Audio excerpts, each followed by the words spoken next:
Hello everyone, in this video we will start exercise 6.2 of chapter 6 algebraic expressions. In a previous video we have studied that algebraic expression is a combination of terms and terms are made up of variable and constant. So देखो यहाँ 3xy minus 9y square ये एक algebraic expression है. कितनी term से मिलकर बनी है? 2 टर्म से. फर्स्ट टर्म है 3xy एंड सेकेंड टर्म क्या है? Minus 9y square. अब हम बात करेंगे इन वेरिएबल्स की पावर की. अगर मैं कहूं पावर ऑफ x, इस एल्जेब्रिक एक्सप्रेशन में पावर ऑफ x क्या है? ये रहा x की पावर कितनी है? 1. So the power of x is 1. और अगर मैं आपसे कहूं हाईएस्ट पावर ऑफ y की हाईएस्ट पावर मीन्स सबसे बड़ी पावर. देखो इस टर्म में जो y है उसकी पावर 1 है और इस टर्म में जो y है उसकी पावर कितनी है? 2. तो इस एल्जेब्रिक एक्सप्रेशन में y की हाईएस्ट पावर कितनी हो जाएगी? 2. और हाईएस्ट पावर को ही आप क्या कहते हो? डिग्री. अगर आपसे पूछा जाए इस एल्जेब्रिक एक्सप्रेशन की डिग्री क्या है तो आप देखोगे इस एल्जेब्रिक एक्सप्रेशन में हाईएस्ट पावर कितनी है. एक और एग्जाम्पल लेते हैं. 9x square minus 10x.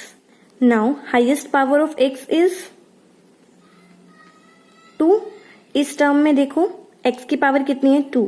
इस टर्म में x की पावर है 1. तो x की हाईएस्ट पावर कितनी हो गई? 2. नेक्स्ट आता है coefficient.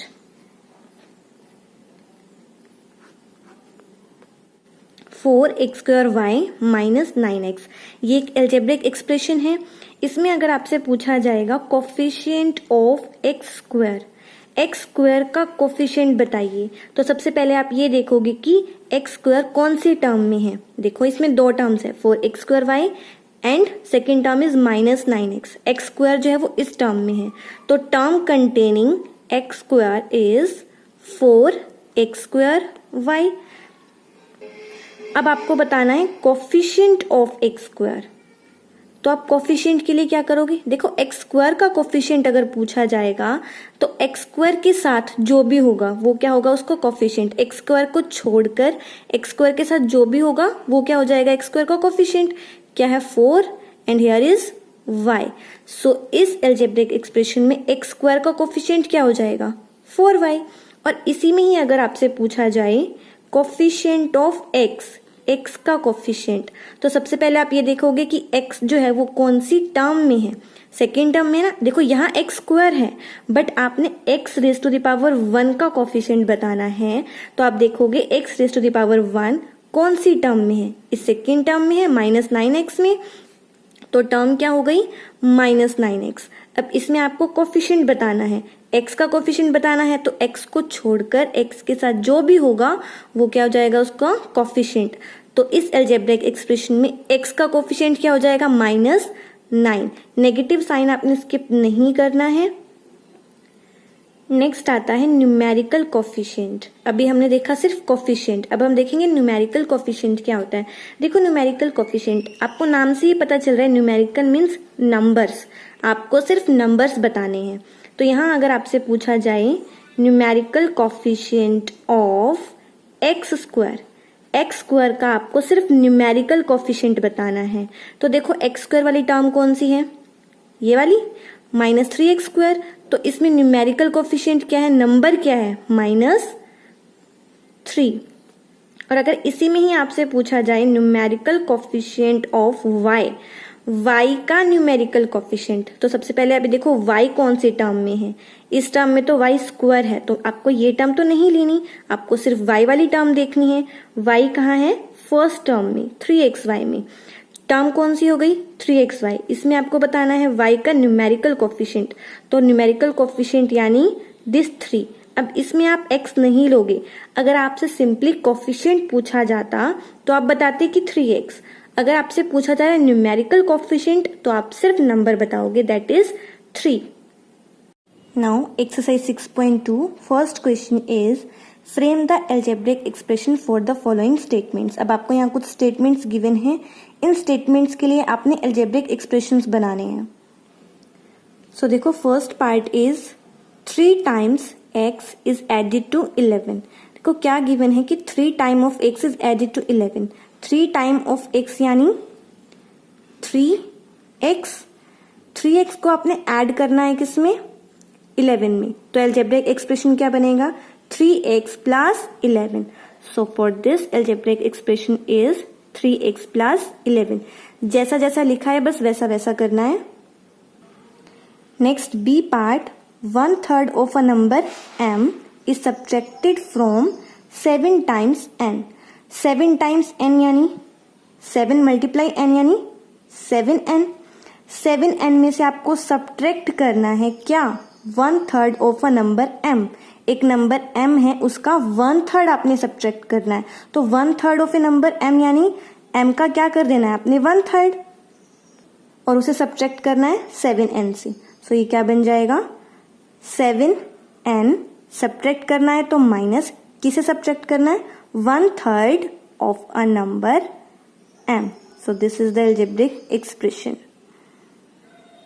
Next C part, the product of m and n is subtracted from 7। देखो 7 में से आपको सब्ट्रैक्ट करना है, पर क्या? The product of m and n। m n की प्रोडक्ट, m n की प्रोडक्ट क्या हो जाएगी? m मल्टीप्लाई n यानी m n। तो इट मीन्स आपने m n को सब्ट्रैक्ट करना है किस में से? 7 में से। तो कर दो, 7 में से सब्ट्रैक्ट कर दो m n। Next D part, p cubed is subtracted from q squared. p cube को सब्ट्रैक्ट करना है किस में से? q स्क्वायर्ड में से। q स्क्वायर यानी q स्क्वायर, p क्यूब यानी p raise to the power 3। It means p cube को सब्ट्रैक्ट करना है q स्क्वायर में से। सो कर दो q square minus. Next 6 times a number a is divided by b। एक नंबर a है, इसका क्या करना है आपको? 6 टाइम्स और फिर उसे डिवाइड कर देना है किससे? b से। तो it means 6 times of a number a is divided by b। एक नंबर है a जिसका 6 टाइम करके उसको डिवाइड कर देना है किससे? b से। Next last part, 10 is subtracted from half of a number x। अब 10 को आपने सब्ट्रैक्ट करना है, पर किस में से? Half of a number x। x कोई नंबर है, इसके हाफ में से आपने सब्ट्रैक्ट करना है 10 को। तो कर दो half of a number x कितना हो जाएगा? 1/2x। अब इसमें से आपको सब्ट्रैक्ट करना है 10 को। तो ये बन गया algebraic expression. Now second question, identify the highest power of x। अब इसमें आपको x की हाईएस्ट पावर बतानी है। So first part is 2x² plus 5y। देखो x जो है वो सिर्फ फर्स्ट टर्म में है और इसमें x की पावर कितनी है? 2। तो इसमें हाईएस्ट पावर ऑफ x कितनी हो जाएगी? 2। नेक्स्ट देखो B part, z minus 3 x raise to the power 8 y plus Y square. इस अलजेब्रिक एक्सप्रेशन में देखो x कहाँ है? इस सेकेंड टर्म में है और इसकी पावर कितनी है? 8। एक ही है ना पावर, तो हाईएस्ट भी यही रहेगी। Highest power of x is 8। Next C part, 9xy plus 2x²। देखो x इसमें भी है इसमें भी है, बट इसमें x raise to the power 1 है और इसमें x raise to the power 2 है। बट आपको हाईएस्ट पावर बतानी है, तो हाईएस्ट पावर तो कितनी हो जाएगी यहाँ? 2। Last part 5xyz। यहाँ एक ही टर्म है और उसमें x की पावर कितनी है? 1। तो हाईएस्ट पावर भी यही रहेगी। तो highest power of x is 1। Next third question, right the coefficient of x² in the following expressions. इसमें आपको क्या बताना है? x² के कोफिशिएंट बताने हैं। First part is 2y² plus 5x²y। तो सबसे पहले आप ये देखोगे x² किस टर्म में है? Term containing x²। इस सेकेंड टर्म में है ना 5x²y। अब इस टर्म में आपको बताना है x² का कोफिशिएंट क्या होगा। तो coefficient of x² is 5y। x² को छोड़कर जो भी उसके साथ है वो क्या बन जाएगा? उसका coefficient. Next B part 5z minus 62x² minus 7y। तो सबसे पहले आप ये देखो x² कौन सी टर्म में है, देखो इस सेकेंड टर्म में है ना, तो टर्म राइट कर दो पहले। Term containing x² is minus 62x²y। Term पता चल गई। अब आप कोफिशिएंट बहुत इजीली बता सकते हो, x² को छोड़ के जो भी इसके साथ है वो इसका कोफिशिएंट हो जाएगा, माइनस 62y। नेगेटिव साइन आपने नहीं स्किप करना है कहीं भी। Next C part 3xyz plus 14y²x। अब इसमें देखो x² की तो कोई टर्म है ही नहीं, है ना, यहाँ भी x की पावर 1 है, यहाँ भी x की पावर 1 है। अब x² की टर्म ही नहीं है तो x² का कोफिशिएंट क्या हो जाएगा इसमें, 0। Coefficient of x² is 0। आप इसको राइट कर सकते हो ना यहाँ, प्लस 0x²। 0 की मल्टीप्लाई आप किसी भी नंबर से करो तो 0 आएगा, और प्लस 0 आप कहीं भी कर सकते हो, तो यहाँ x² का कोफिशिएंट क्या हो जाएगा, 0। Next question number 4, right the numerical coefficient of each term and constant term of the following expression. अब यहाँ आपको न्यूमेरिकल कोफिशिएंट बताना ईच टर्म यानी हर टर्म का। इस अलजेब्रिक एक्सप्रेशन में जितने भी टर्म्स हैं उस हर टर्म का आपने न्यूमेरिकल कोफिशिएंट बताना है, और कांस्टेंट टर्म कौन सी है वो भी बतानी है।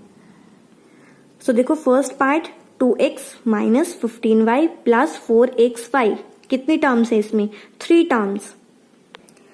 सो हम यहाँ टर्म्स राइट करेंगे और यहाँ उसके कोफिशिएंट। तो फर्स्ट टर्म क्या है, 2x, numerical coefficient, sorry not coefficient, it is numerical coefficient.